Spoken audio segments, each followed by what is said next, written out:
이제 우리 다 같이 찬송가 262장 부르겠습니다.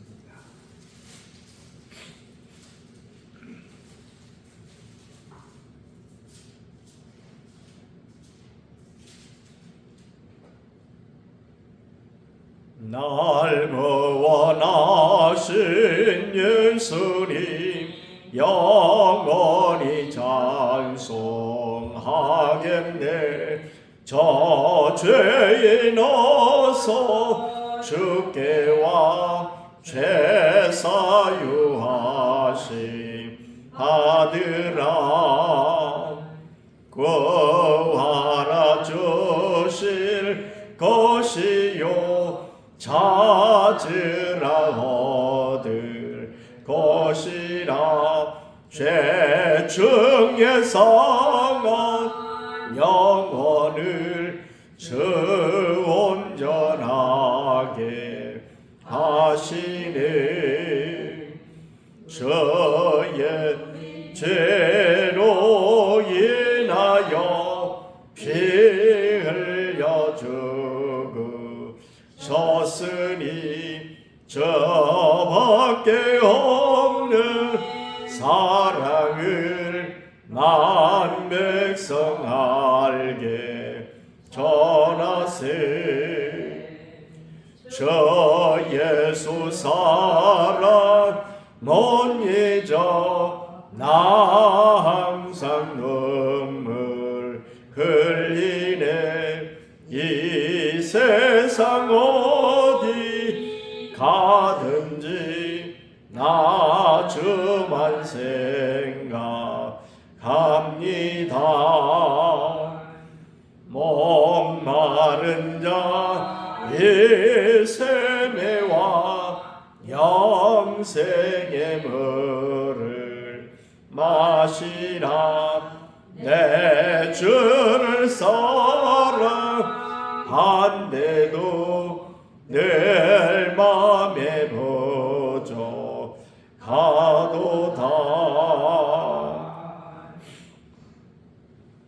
이제 우리 다 같이 신앙 고백 드리겠습니다.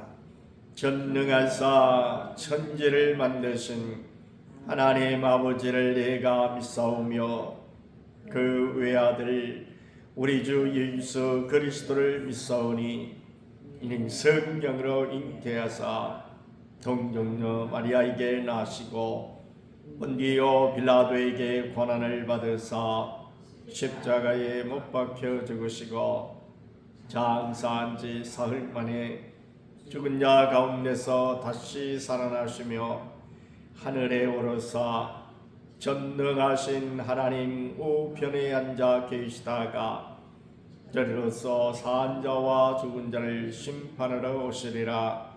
성령을 믿사오며 거룩한 공예와 성도가 서로 교통하는 것과 죄를 사하여 주시는 것과 몸이 다시 사는 것과 영원히 사는 것을 믿사옵나이다. 아멘. 261장 이 세상의 모든 죄를 밝히시는 저의 보혈 성자 예수 그 귀한 피 찬송하고 찬송하세. 주님 앞을 멀리 떠나 길을 잃고 헤맬 때에 나의 뒤를 따라오사 친히 구원하셨도다. 흰 눈보다도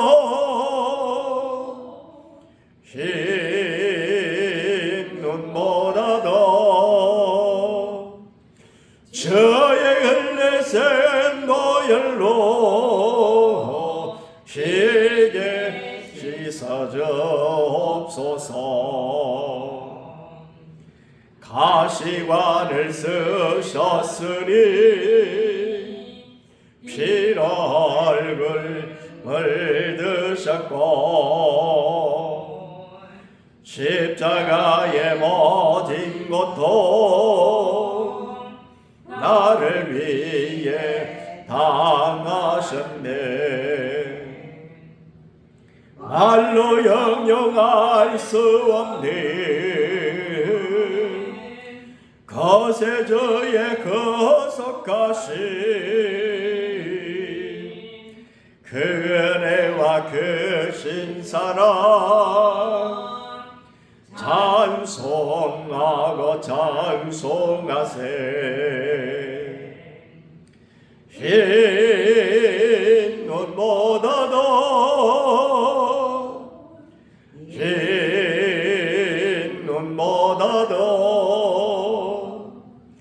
저의 흘레센 노열로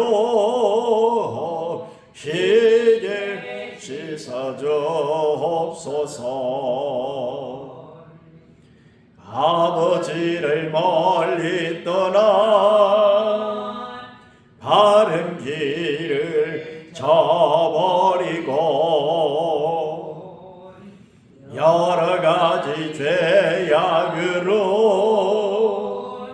주홍같이 되었으니 말 같은 것과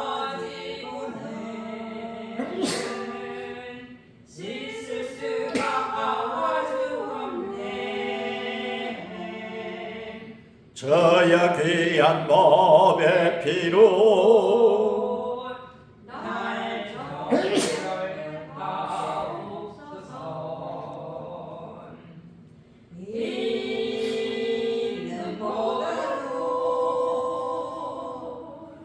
흰 눈보다도 저의 흘레신 어열로 희게 씻어주옵소서. 아멘.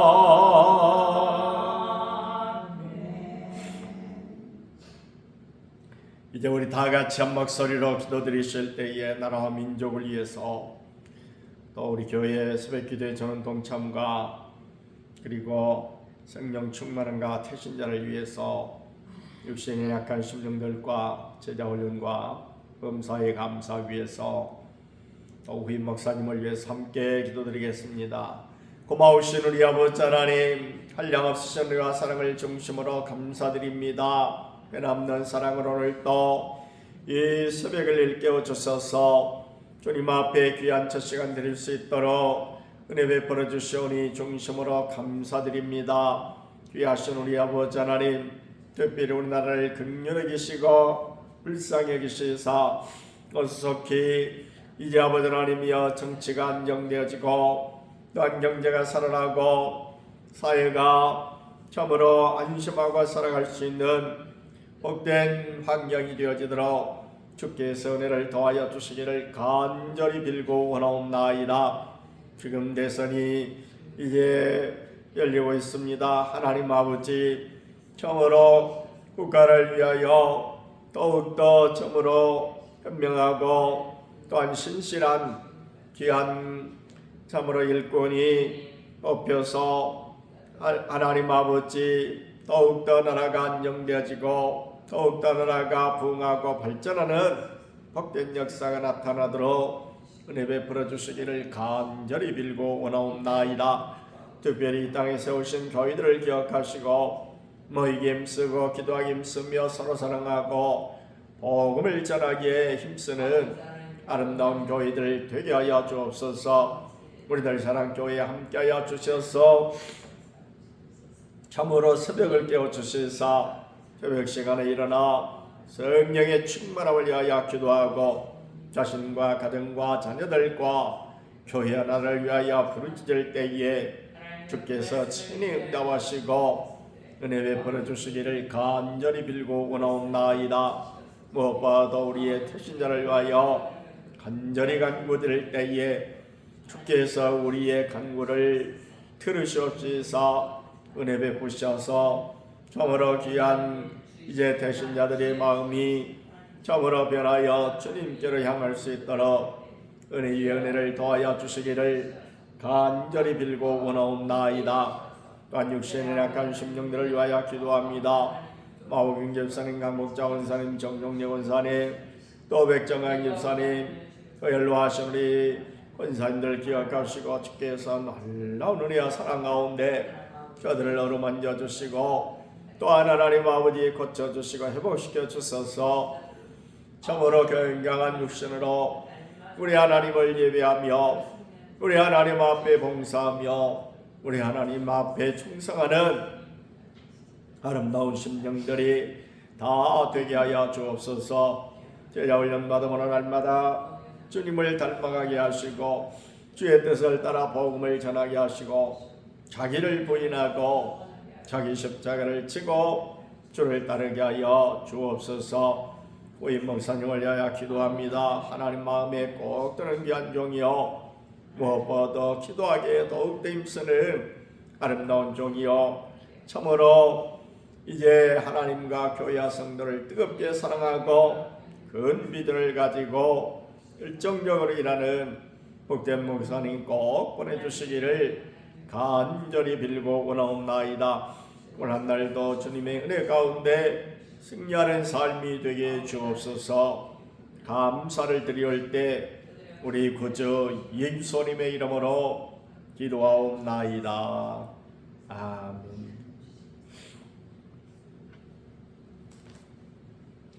누가복음 15장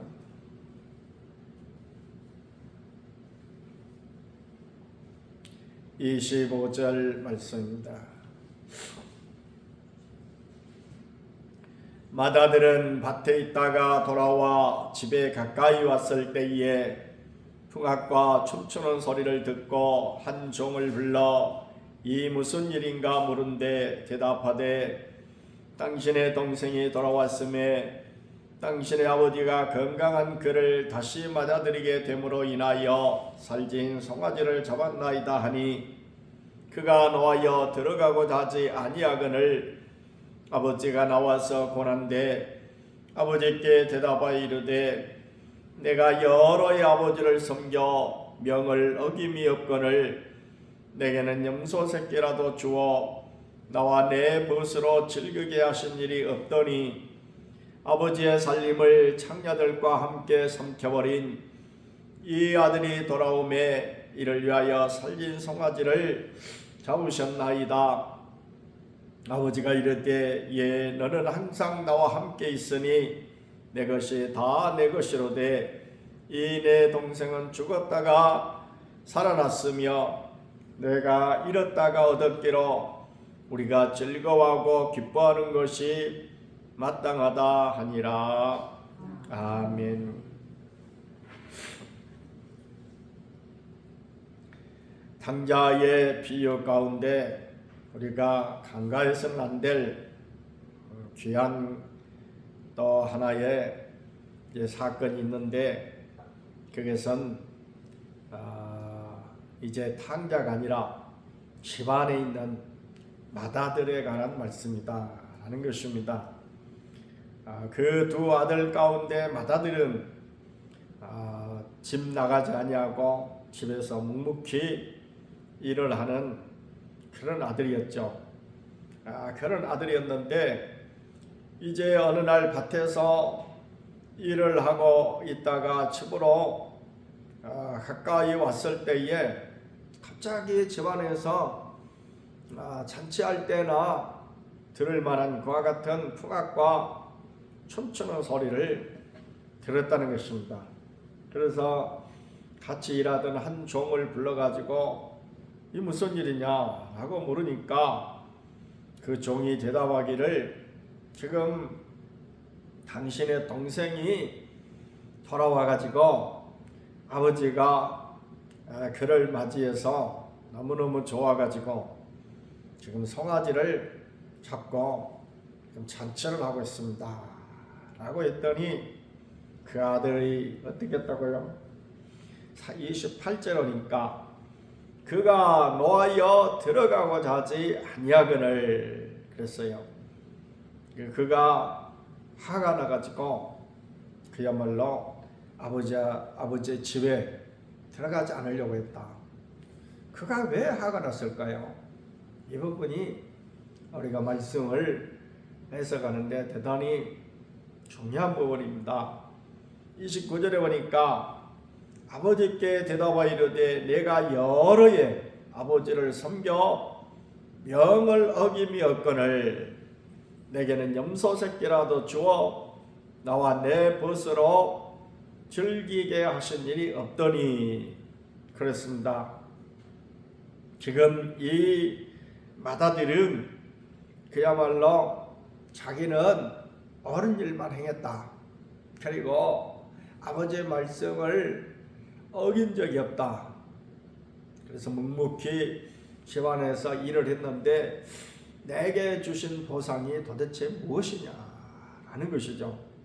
저 둘째는 자기 동생은 아버지의 살림을 다 갖다가 탕결해 버리고 그리고 그야말로 거짓골이 돼가지고 집에 들어왔는데 그런 자식에게 벌을 내리지 않고 떼쫓지 않고 그 자식을 그야말로 위하여 살찐 송아지까지 잡으셨으니 이렇게 사람을 그야말로 이제 차별 대우할 수가 있느냐라는 얘기죠.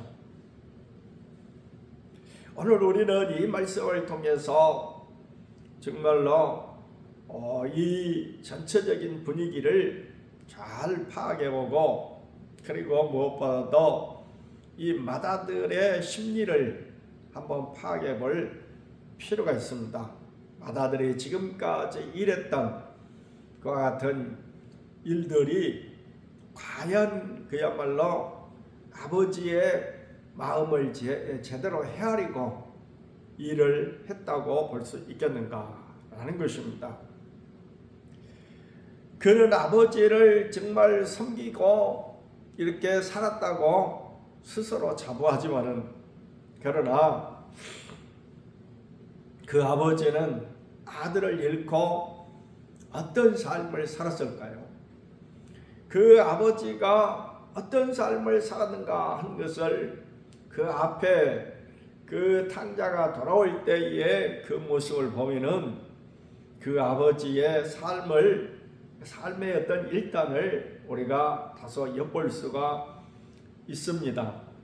그것은 이제 그야말로 저 20절 말씀 가운데 보니까 탕자가 돼지가 먹는 지온 열매로도 배를 채울 수 없는 이 안타까운 이제 사정 가운데 처했을 때에 자기 집에 그런 일을 하는 품꾼들도 정말 풍성한 먹을거리가 있는데 나는 지금 어떤 일인가?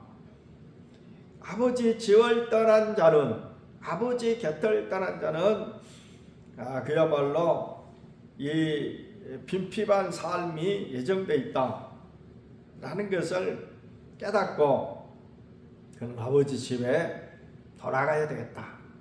아버지 집으로 다시 들어가야 되겠다 해서 20절에 보니까 이에 일어나서 여기 이에 일어나서라고 하는 것은 드디어 지금까지 살아온 삶의 방향을 지금 바꾼 것입니다.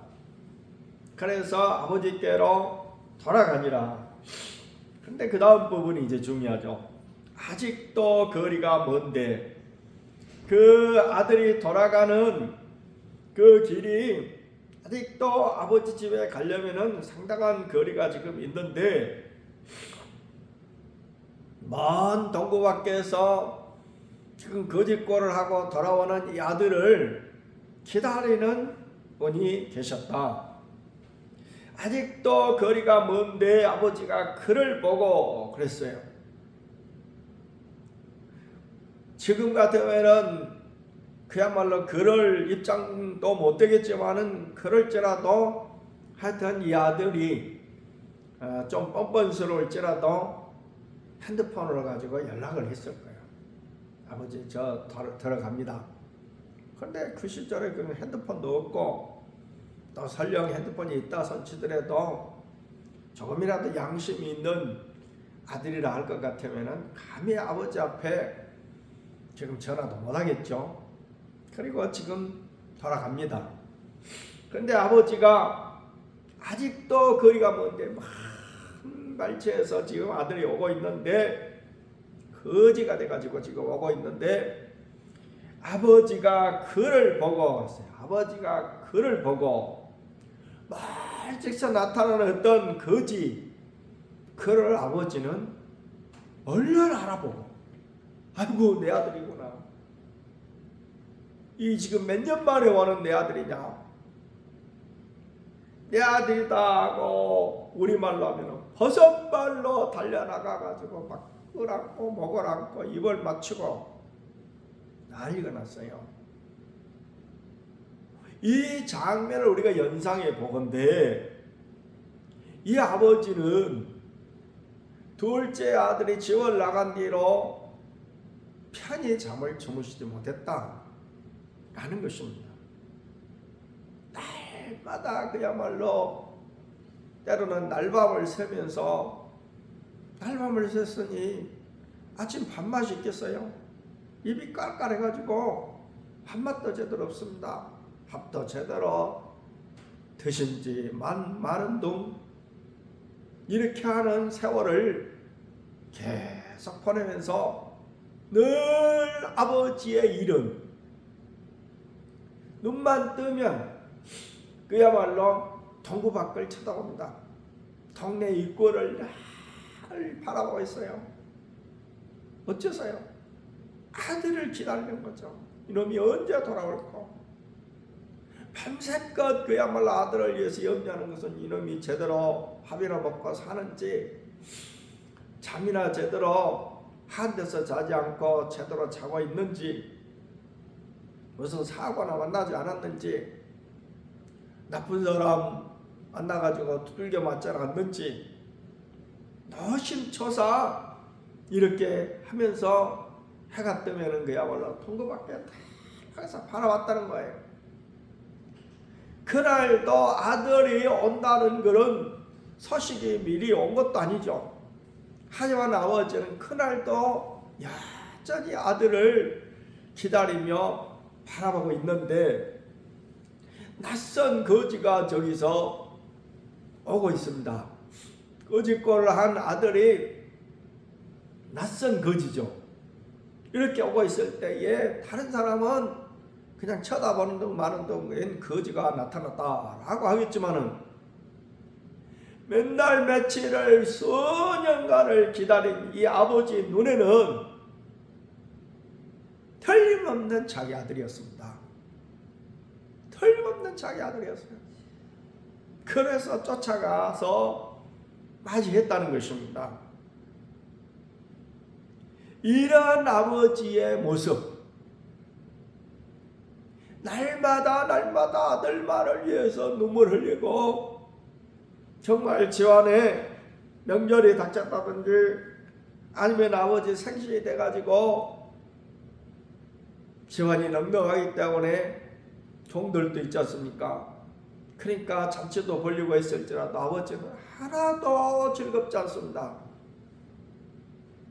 그 둘째 아들만 생각하면 그야말로 나는 이렇게 엄청난 진수성찬을 대하고 있지만 내 아들은 어디서 지금 굶주리고 있지 않을까? 정말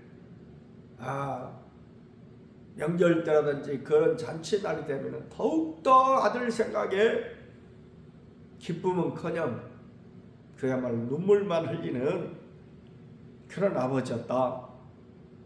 한편 집에서 집 나가지 않고 아버지를 섬긴다고 하는 이 맏아들은 그런 아버지의 심정을 이해하고 섬기고 있었을까?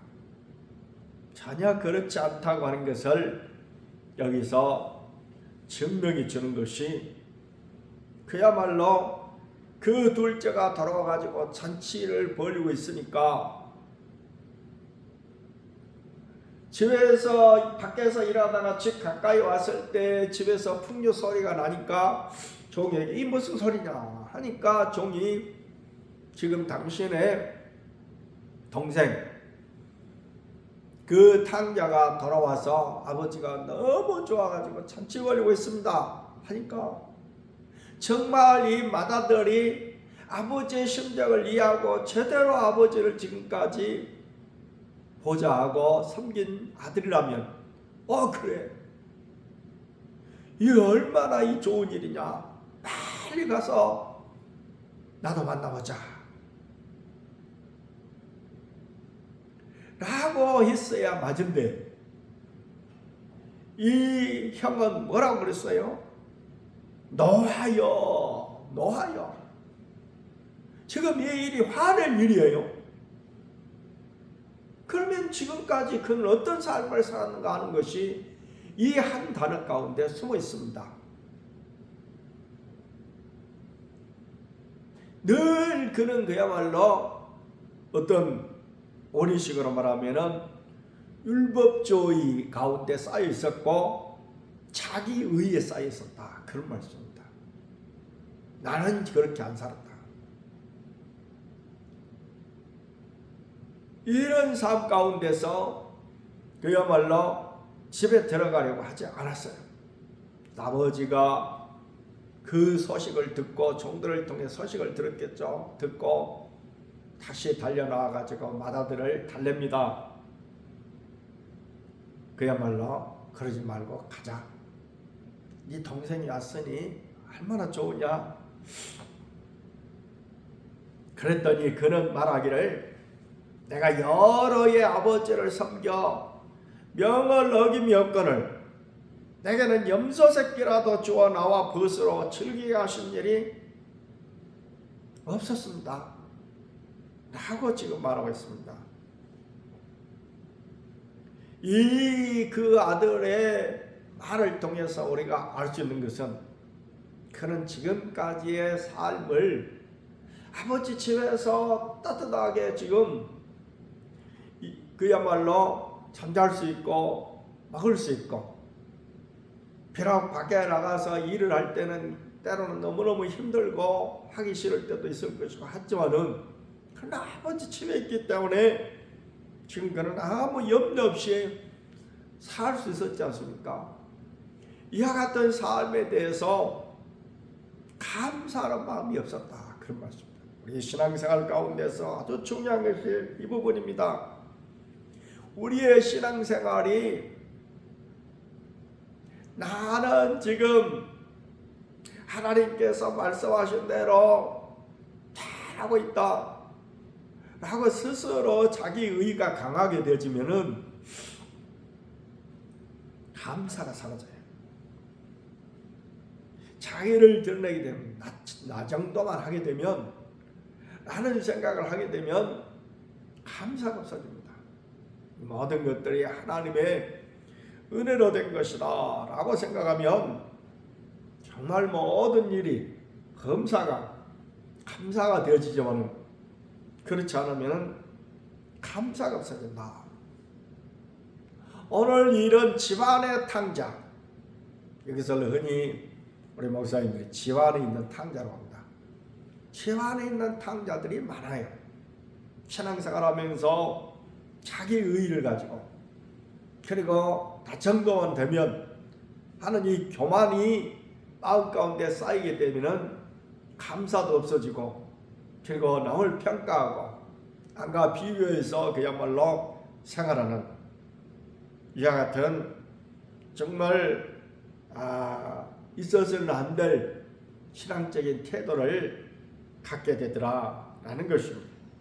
그래서 오늘 우리도 정말 우리는 아버지 속을 썩인 적은 없지만 정말 아버지의 그 마음을 헤아리면서 정말 신앙생활을 하고 있는지 집안에 내가 탕자는 아닌지 내 의와 그리고 내 높아진 마음으로 신앙생활을 함으로써 감사가 없이 밋밋하게 그야말로 의무적으로 형식적으로 신앙생활을 하고 있지는 않은지 우리 자신을 살피는 그런 귀한 시간이 되었으면 좋겠습니다.